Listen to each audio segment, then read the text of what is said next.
The Six Keys of Eudoxus. The first key. The first key is that which opens the dark prisons in which the sulphur is shut up.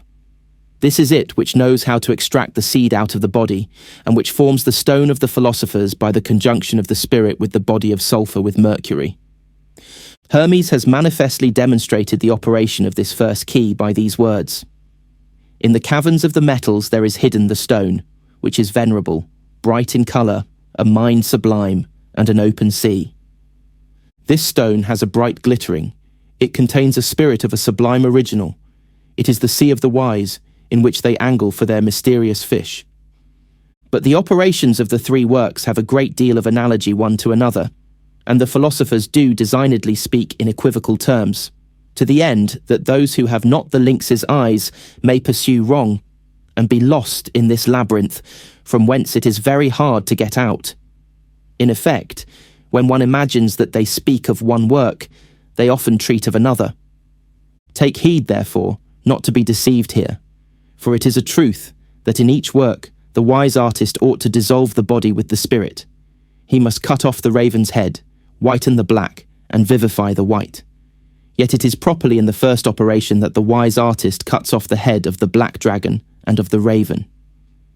Hence Hermes says, "What is born of the crow is the beginning of this art."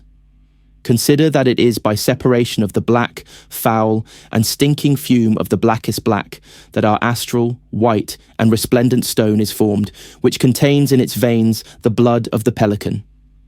It is at this first purification of the stone, and at this shining whiteness, that the work of the first key is ended. The second key. The second key dissolves the compound of the stone and begins the separation of the elements in a philosophical manner. This separation of the elements is not made but by raising up the subtle and pure parts above the thick and terrestrial parts. He who knows how to sublime the stone philosophically justly deserves the name of a philosopher, since he knows the fire of the wise, which is the only instrument which can work this sublimation. No philosopher has ever openly revealed this secret fire, and this powerful agent, which works all the wonders of the art. He who shall not understand it, and not know how to distinguish it by the characters whereby it is described, ought to make a stand here, and pray to God to make it clear to him. For the knowledge of this great secret is rather a gift of heaven than a light acquired by the natural force of reasoning.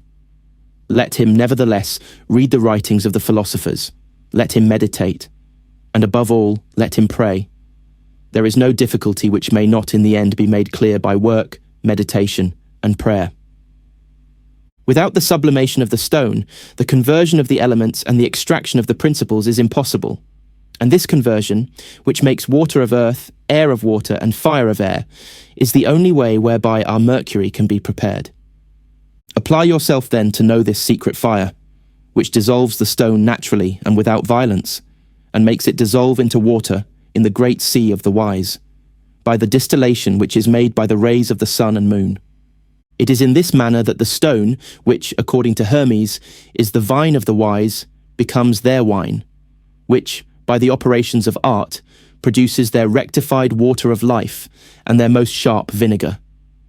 The elements of the stone cannot be dissolved but by this nature wholly divine, nor can a perfect dissolution be made of it, but after a proportioned digestion and putrefaction, at which the operation of the second key of the first work is ended. The third key. The third key comprehends of itself alone a longer train of operations than all the rest together. The philosophers have spoken very little of it, seeing the perfection of our mercury depends thereon. The sincerest even, as Artephius, Trevisan, Flammel, have passed in silence the preparation of our mercury, and there is hardly one found who has not feigned, instead of showing the longest and the most important of the operations of our practice. With a design to lend you a hand in this part of the way, which you have to go, and where for want of light it is impossible to know the true road, I will enlarge myself more than others have done on this third key. Or at least I will follow in an order that which they have treated so confusedly, that without the inspiration of heaven, or without the help of a faithful friend, one remains undoubtedly in this labyrinth, without being able to find a happy deliverance from thence. I am sure that you who are the true sons of science will receive a very great satisfaction in the explaining of these hidden mysteries, which regard the separation and the purification of the principles of our mercury, which is made by a perfect dissolution and glorification of the body, whence it had its nativity, and by the intimate union of the soul with its body, of whom the spirit is the only tie which works this conjunction. This is the intention and the essential point of the operations of this key, which terminate at the generation of a new substance infinitely nobler than the first. After the wise artist has made a spring of living water come out of the stone, and has pressed out the vine of the philosophers, and has made their wine, he ought to take notice that in this homogeneous substance, which appears under the form of water, there are three different substances, and three natural principles of bodies, salt, sulfur, and mercury, which are the spirit, the soul, and the body. And though they appear pure and perfectly united together, there still wants much of their being so. For when by distillation we draw the water, which is the soul and the spirit, the body remains in the bottom of the vessel, like a dead, black and dredgy earth, which, nevertheless, is not to be despised. For in our subject there is nothing which is not good. The philosopher John Pontanus protests that the very superfluities of the stone are converted into a true essence, and that he who pretends to separate anything from our subject knows nothing of philosophy, for that all which is therein superfluous, unclean, dredgy and fine, the whole compound, is made perfect by the action of our fire. This advice opens the eyes of those who, to make an exact purification of the elements and of the principles, persuade themselves that they must only take the subtile and cast away the heavy. But Hermes says that power of it is not integral, until it be turned into earth. Neither ought the sons of science to be ignorant that the fire and the sulfur are hidden in the center of the earth, and that they must wash it exactly with its spirit, to extract out of it the fixed salt, which is the blood of our stone. This is the essential mystery of the operation, which is not accomplished till after a convenient digestion and a slow distillation. You know that nothing is more contrary than fire and water, but yet the wise artist must make peace between the enemies, who radically love each other vehemently. Cosmopolite told the manner thereof in a few words. All things must therefore, being purged, make fire and water to be friends, which they will easily do in their earth, which had ascended with them. Be then attentive on this point. Moisten oftentimes the earth with its water, and you will obtain what you seek. Must not the body be dissolved by the water, and the earth be penetrated with its humidity, to be made proper for generation? According to philosophers, the spirit is Eve, the body is Adam. They ought to be joined together for the propagation of their species. Hermes says the same in other terms. For water is the strongest nature which surmounts and excites the fixed nature in the body, that is, rejoices in it. In effect, these two substances, which are of the same nature but of different genders, ascend insensibly together, leaving but a little facies in the bottom of their vessel, so that the soul, spirit, and body, after an exact purification, appear at last inseparably united under a more noble and more perfect form than it was before, and as different from its first liquid form as the alcohol of wine exactly rectified and actuated with its salt is different from the substance of the wine from whence it has been drawn. This comparison is not only very fitting, but it furthermore gives the sons of science a precise knowledge of the operations of the third key. Our water is a living spring which comes out of the stone by a natural miracle of our philosophy. The first of all is the water which issueth out of this stone. It is Hermes who has pronounced this great truth. He acknowledges, further, that this water is the foundation of our art. The philosophers give it many names, for sometimes they call it wine, sometimes water of life, sometimes vinegar, sometimes oil, according to the different degrees of preparation, or according to the diverse effects which it is capable of producing. Yet I let you know that it is properly called the vinegar of the wise, and that in the distillation of this divine liquor there happens the same thing as in that of common vinegar. You may hence draw instruction. The water and the phlegm ascend first. The oily substance, in which the efficacy of the water consists, comes the last, etc. It is therefore necessary to dissolve the body entirely to extract all its humidity, which contains the precious ferment, the sulfur, that balm of nature, and wonderful unguent, without which you ought not to hope ever to see in your vessel this blackness so desired by all the philosophers. Reduce then the whole compound into water, and make a perfect union of the volatile with the fixed. It is a precept of seniors, which deserves attention, that the highest fume should be reduced to the lowest. For the divine water is the thing descending from heaven, the reducer of the soul to its body, which it at length revives. The balm of life is hid in these unclean feces. You ought to wash them with this celestial water until you have removed away the blackness from them, and then your water shall be animated with this fiery essence, which works all the wonders of our art. But further, that you may not be deceived with the terms of the compound, I will tell you that the philosophers have two sorts of compounds. The first is the compound of nature, whereof I have spoken in the first key.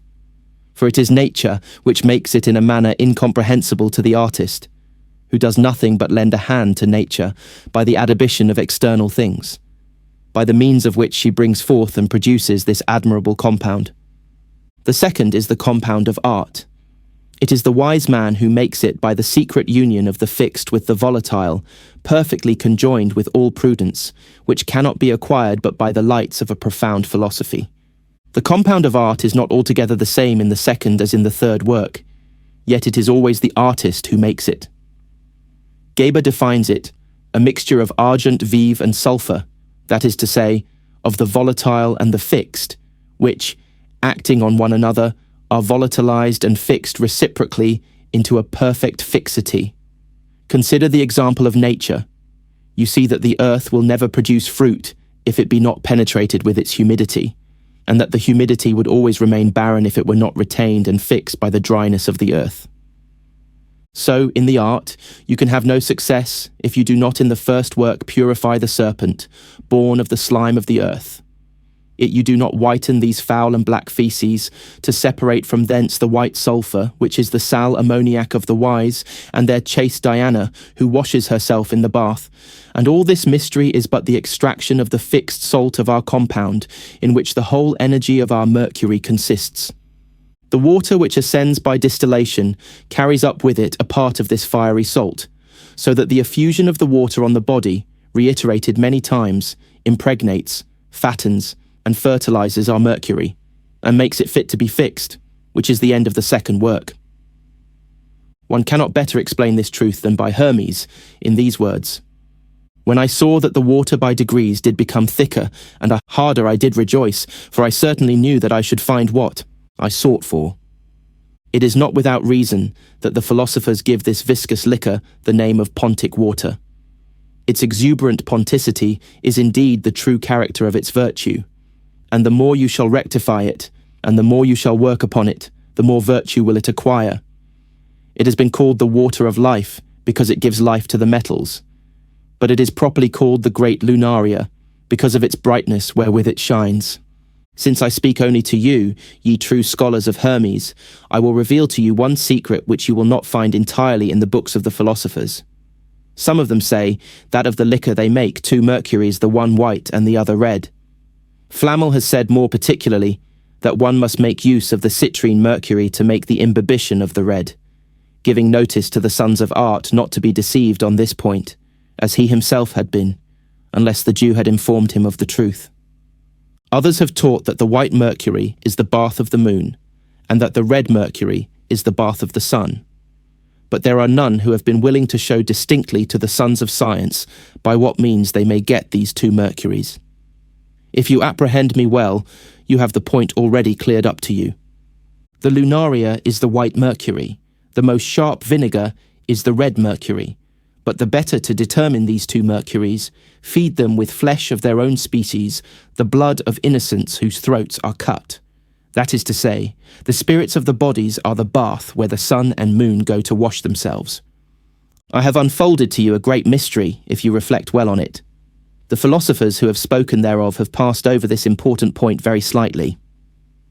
Cosmopolite has very wittily mentioned it by an ingenious allegory, speaking of the purification of the mercury.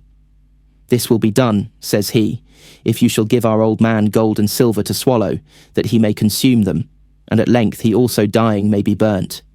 He makes an end of describing the whole magistry in these terms, Let his ashes be strewed in the water. Boil it until it is enough, and you have a medicine to cure the leprosy. You must not be ignorant that our old man is our Mercury. This name indeed agrees with him because he is the first matter of all metals. He is their water, as the same author goes on to say, and to which he gives also the name of steel and of the lodestone, adding for a greater confirmation of what I am about to discover to you, that if gold couples with it 11 times it sends forth its seed, and is debilitated almost unto death. But the Chalybes conceives and begets a son more glorious than the father. Behold a great mystery which I reveal to you without an enigma. This is the secret of the 2 mercuries which contain the 2 tinctures. Keep them separately, and do not confound their species, for fear they should beget a monstrous lineage. I not only speak to you more intelligibly than any philosopher before has done, but I also reveal to you the most essential point in the practice, if you meditate thereon, and apply yourself to understand it well. But above all, if you work according to those lights which I give you, you may obtain what you seek for. And if you come not to these knowledges by the way which I have pointed out to you, I am very well assured that you will hardly arrive at your design by only reading the philosophers. Therefore despair of nothing, search the source of the liquor of the sages, which contains all that is necessary for the work. It is hidden under the stone, strike upon it with the red of magic fire, and a clear fountain will issue out. Then do as I have shown you, prepare the bath of the king with the blood of the innocents, and you will have the animated mercury of the wise, which never loses its virtue, if you keep it in a vessel well closed. Hermes says that there is so much sympathy between the purified bodies and the spirits that they never quit one another when they are united together, because this union resembles that of the soul with the glorified body. After which faith tells us there shall be no more separation or death, because the spirits desire to be in the cleansed bodies, and having them, they enliven and dwell in them. By this you may observe the merit of this precious liquor, to which the philosophers have given more than 1,000 different names, which is in sum the great alkahest, which radically dissolves the metals, a true permanent water, which after having radically dissolved them, is inseparably united to them, increasing their weight and tincture. The 4th key. The 4th key of the art is the entrance to the 2nd work, and a reiteration in part and development of the foregoing. It is this which reduces our water into earth. There is but this only water in the world, which by a bare boiling can be converted into earth, because the mercury of the wise carries in its centre its own sulphur, which coagulates it. The terrification of the spirit is the only operation of this work. Boil them with patience. If you have proceeded well, you will not be a long time without perceiving the marks of this coagulation. And if they appear not in their time, they will never appear, because it is an undoubted sign that you have failed in some essential thing in the former operations. For to corporify the spirit, which is our mercury, you must have well dissolved the body in which the sulphur which coagulates the mercury is enclosed. But Hermes assumes that our mercurial water shall obtain all the virtues which the philosophers attribute to it, if it be turned into earth. An earth admirable is it for fertility, the land of promise of the wise, who, knowing how to make the dew of heaven fall upon it, cause it to produce fruits of an inestimable price. Cultivate then diligently this precious earth, moisten it often with its own humidity, dry it as often, and you will no less augment its virtue than its weight and its fertility. The 5th key. The 5th key includes the fermentation of the stone with the perfect body, to make thereof the medicine of the 3rd order. I will say nothing in particular of the operation of the 3rd work, except that the perfect body is a necessary leaven of our paste, and that the spirit ought to make the union of the paste with the leaven in the same manner as water moistens meal, and dissolves the leaven to compose a fermented paste fit to make bread. This comparison is very proper. Hermes first made it, saying that as a paste cannot be fermented without a ferment, so when you shall have sublimed, cleansed, and separated the foulness from the faces, and would make the conjunction, put a ferment to them, and make the water earth, that the paste may be made a ferment, which repeats the instruction of the whole work, and shows that just so as the whole lump of the paste becomes leaven, by the action of the ferment which has been added, so all the philosophic confection becomes, by this operation, a leaven proper to ferment a new matter, and to multiply it to infinity. If you observe well how bread is made, you will find the proportions also, which you ought to keep among the matters which compose our philosophical paste. Do not the bakers put more meal than leaven, and more water than the leaven and the meal? The laws of nature are the rules you ought to follow in the practice of our magistry. I have given you, upon the principal point, all the instructions which are necessary for you, so that it would be superfluous to tell you more of it, particularly concerning the last operations, about which the adepts have been less reserved than at the first, which are the foundations of the art. The sixth key. The sixth key teaches the multiplication of the stone by the reiteration of the same operation, which consists but in opening and shutting, dissolving and coagulating, imbibing and drying, whereby the virtues of the stone are infinitely augmentable. As my design has been not to describe entirely the application of the three medicines, but only to instruct you in the more important operations concerning the preparation of mercury, which the philosophers commonly pass over in silence, to hide the mysteries from the profane which are only intended for the wise, I will tarry no longer on this point, and will tell you nothing more of what relates to the projection of the medicine, because the success you expect depends not thereon. I have not given you very full instructions except on the third key, because it contains a long train of operations which, though simple and natural, require a great understanding of the laws of nature and of the qualities of our matter, as well as a perfect knowledge of chemistry and of the different degrees of heat which are fitting for these operations. I have conducted you by the straight way without any winding, and if you have well minded the road which I have pointed out to you, I am sure that you will go straight to the end without straying. Take this in good part from me, in the design which I had of sparing you 1,000 labours and 1,000 troubles, which I myself have undergone in this painful journey for want of an assistance such as this is, which I give you from a sincere heart and a tender affection for all the true sons of science. I should much bewail if, like me, after having known the true matter, you should spend 15 years entirely in the work, in study, and in meditation, without being able to extract out of the stone the precious juice which it encloses in its bosom, for want of knowing the secret fire of the wise, which makes to run out of this plant, dry and withered in appearance, a water which wets not the hands, and which by a magical union of the dry water of the sea of the wise is dissolved into a viscous water, into a mercurial liquor, which is the beginning, the foundation, and the key of our art. Convert, separate, and purify the elements, as I have taught you, and you will possess the true mercury of the philosophers, which will give you the fixed sulphur and the universal medicine. But I give you notice, moreover, that even after you shall be arrived at the knowledge of the secret fire of the wise, yet still you shall not attain your point at your first career. I have erred many years in the way which remains to be gone, to arrive at the mysterious fountain where the king bathes himself, is made young again, and retakes a new life exempt from all sorts of infirmities. Besides this, you must know how to purify, to heal, and to animate the royal bath. It is to lend you a hand in this secret way that I have expatiated under the third key, where all those operations are described. I wish with all my heart that the instructions which I have given you may enable you to go directly to the end. But remember, ye sons of philosophy, that the knowledge of our magistry comes rather by the inspiration of heaven than from the lights which we can get by ourselves. This truth is acknowledged by all artists. It is for good reason that it is not enough to work. Pray daily, read good books, and meditate night and day on the operations of nature, and on what she may be able to do when she is assisted by the help of our art, and by these means you will succeed without doubt in your undertaking. This is all I have now to say to you. I was not willing to make you such a long discourse as the matter seemed to demand. Neither have I told you anything but what is essential to our art, so that if you know the stone which is the only matter of our stone, and if you have the understanding of our fire, which is both secret and natural, you have the keys of the art, and you can calcine our stone, not by the common calcination which is made by the violence of fire, but by a philosophic calcination which is purely natural.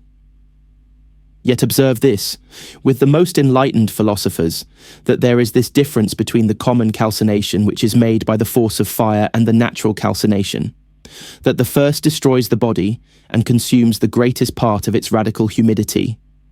But the second does not only preserve the humidity of the body in calcining it, but still considerably augments it. Experience will give you knowledge in the practice of this great truth, for you will in effect find that this philosophical calcination, which sublimes and distills the stone in calcining it, much augments its humidity. The reason is that the igneous spirit of the natural fire is corporified in the substances which are analogous to it. Our stone is an astral fire which sympathizes with the natural fire, and which, as a true salamander receives it nativity, is nourished and grows in the elementary fire, which is geometrically proportioned to it.